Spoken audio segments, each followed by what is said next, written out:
Hello guys, आप सभी का स्वागत है मेरे यूट्यूब चैनल पे। सो आज की वर्कशीट रहेगी हमारी हिंदी की worksheet number 82 for class 9th के लिए। यहाँ पे हमारे डेट रहेगी 3 फरवरी 2022। सो आज का हमारा टॉपिक रहेगा रीढ़ की हड्डी। ये हमारा क्या है बच्चों? एकांकी। ये हमने पहले भी पिछली कई वर्कशीट में भी पढ़ा था। तो यहाँ पे हमारा क्या पूछा गया है, एकांकी के कुछ भाग को आप पढ़ चुके हैं, यानी कि हम इससे पहली वाली वर्कशीट में भी पढ़ चुके हैं। उसे संक्षेप में अपने शब्दों में लिखें। यहाँ पे आपको छोटा करके लिखना है। अब आगे पढ़िए क्या होता है। तो यहाँ पे अब मतलब यहाँ पे आप लिख लोगे, उसके बाद फिर हमें आगे ये सब पढ़ना है। तो देखते हैं, पढ़ते हैं एंड करते हैं। सो आप ये लिख लीजिएगा। देखो क्या लिखा है। आज रामस्वरूप के घर में लड़की देखने आ रहे हैं। उनकी बेटी उमा को देखने, और उन लड़के वालों को ऐसी लड़की चाहिए जो ज़्यादा पढ़ी लिखी ना हो। परंतु रामस्वरूप की बेटी अत्यधिक गुणवान है और वह पढ़ी लिखी नहीं है। रामस्वरूप अपनी बेटी की शादी उस लड़के के साथ करना चाहते हैं क्योंकि उनकी आर्थिक स्थिति अच्छी नहीं है। रामस्वरूप ने अपने घर में सभी को मना कर रखा है कि कोई उमा की पढ़ाई का जिक्र नहीं करेगा। सो यही आप लिख लेंगे। अब हम वर्कशीट स्टार्ट करते हैं क्लास। सो ये रही हमारी वर्कशीट एंड करते हैं इसको। रामस्वरूप कहता है, हाँ हाँ हाँ, आइए आइए, हाँ हाँ। बाबू गोपाल प्रसाद और उनके बेटे शंकर का आना, यानी कि जो लड़के वाले हैं, जो लड़के के पिता हैं उनका नाम क्या है? गोपाल प्रसाद। जो लड़का है उसका क्या नाम है? शंकर। और ये रामस्वरूप उनको बोल रहे हैं। आप बोलते हो ना इससे, आइए आइए, आपका स्वागत है घर में, आइए आइए। आँखों को से लोक चतुराई टपकती है, यानी कि उनकी आँखों को देख के ऐसा लगता है कि वो बहुत चतुर हैं। आवाज़ से मालूम होता है कि काफ़ी अनुभवी और फितरती महाशय हैं, यानी कि उनकी आवाज़ सुन के ऐसा लगता है कि ना इन्होंने बहुत कुछ अनुभव किया है अपनी ज़िंदगी में। उनका लड़का कुछ खीस निपोरने वाले नौजवानों में से है। वो खीस निपोरने का काम होता है, उसमें से एक है। आवाज़ पतली है और खिसियाहट भरी, यानी कि जो आवाज़ है वो पतली है, यानी कि थोड़ी धीमी टाइप में है। एंड खिसियाहट मतलब गुस्से वाली थोड़ी धीमी आवाज़ है। झुकी कमर इनकी खासियत, जो इनकी कमर है वो थोड़ी झुक रखी है। ओके। फिर रामस्वरूप कहता है, अपने दोनों हाथ मलते हुए, अपने हाथ जैसे रफ करते हैं ना, सर्दी लगती है तो हम अपने दोनों हाथों में यूं यूं करके मतलब रफ करते हैं कि हमें सर्दी ना लगे, तो वैसे ही वो करता है। हैं इधर तशरीफ लाइए इधर।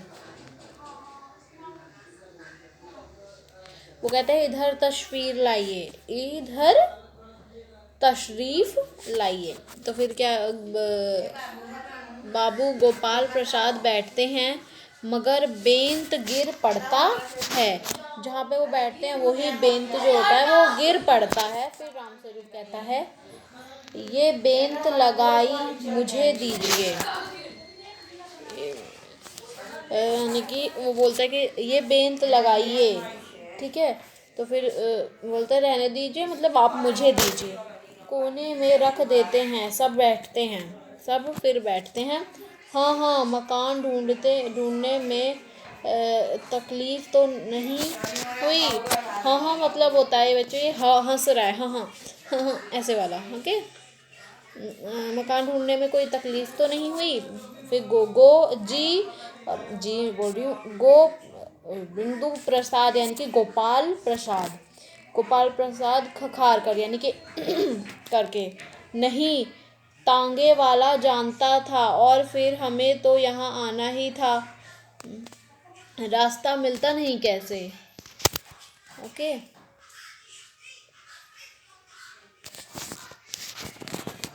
फिर है रामस्वरूप कहता है हंसकर, यह तो आपकी बड़ी मेहरबानी है, मैंने आपको तकलीफ़ तो नहीं दी। फिर गोपाल प्रसाद बोलता है, अरे नहीं साहब, जैसा मेरा काम वैसा आपका काम, आखिर लड़के की शादी तो करनी ही है, बल्कि यूँ कहिए कि मैंने आपके लिए खासी परेशानी कर दी, खासी परेशानी कर दी। फिर रामस्वरूप कहता है हाँ हाँ हंसकर, यह लीजिए, आप तो मुझे कांटों में घसीटने लगे, हम तो आपके हैं ही सेवक ही हैं। थोड़ी देर बाद लड़के की ओर मुखातिब होकर, ओके, और कहिए शंकर बाबू, कितने दिनों की छुट्टियां हैं। फिर शंकर कहता है, जी कॉलेज की छुट्टियां नहीं हैं, वीकेंड में चला आया था, मतलब वीकेंड की छुट्टी थी, उसमें वो चले आए थे। रामस्वरूप कहता है, आपके कोर्स ख़त्म होने में तो अब साल भर रहा होगा। शंकर, जी यही कोई साल 2 साल। रामस्वरूप, साल 2 साल। शंकर, हाँ जी, 1 आध साल का मार्जिन रखता हूँ। ओके। फिर गोपाल प्रसाद बोलता है, बात यह है कि साहब शंकर 1 साल बीमार हो गया था। क्या बताएं, इन लोगों को इसी उम्र में सारी बीमारियां सताती हैं। यह हमारा जमाना था कि स्कूल से आकर दर्जनों कचौड़ी उड़ा जाते थे, मगर फिर भी खाना खाने बैठते तो वैसी की वैसी ही भूख होती। ओके। फिर रामस्वरूप कहते हैं, कचौड़ियाँ भी तो उस जमाने में पैसे की 2 आती थी। तो यहाँ पे इसी से हमें 3 प्रश्न दिए हुए हैं। सो इसका आंसर हम करते हैं। पहला प्रश्न देखते हैं। खीस निपोरना का अर्थ है लज्जा का भाव प्रकट करते हुए दांत दिखाना। इससे संबंधित देखी या सुनी गई किसी घटना के बारे में संक्षेप में लिखिए। यानी कि जो खीस निपोरना मतलब है लज्जा का भाव प्रकट करते हुए दांत दिखाना। ओके। सो इसका आंसर देखते हैं। सो ये रहा हमारा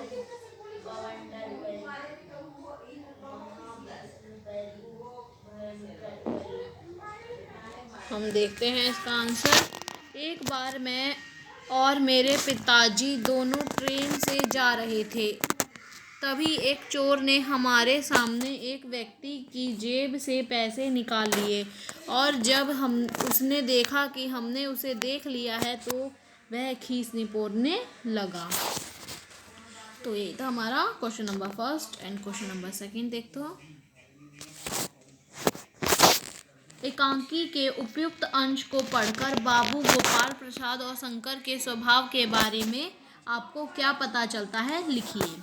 सो हमें ये पता चलता है कि बाबू गोपाल प्रसाद और शंकर की आंखों में से लोक चतुराई टपकती है। आवाज़ से मालूम होता है कि काफ़ी अनुभवी और फितरती महाशय हैं। शंकर कुछ खीस निपोरने यानी कि लज्जा के मारे दांत दिखाने वाले नौजवानों में से है।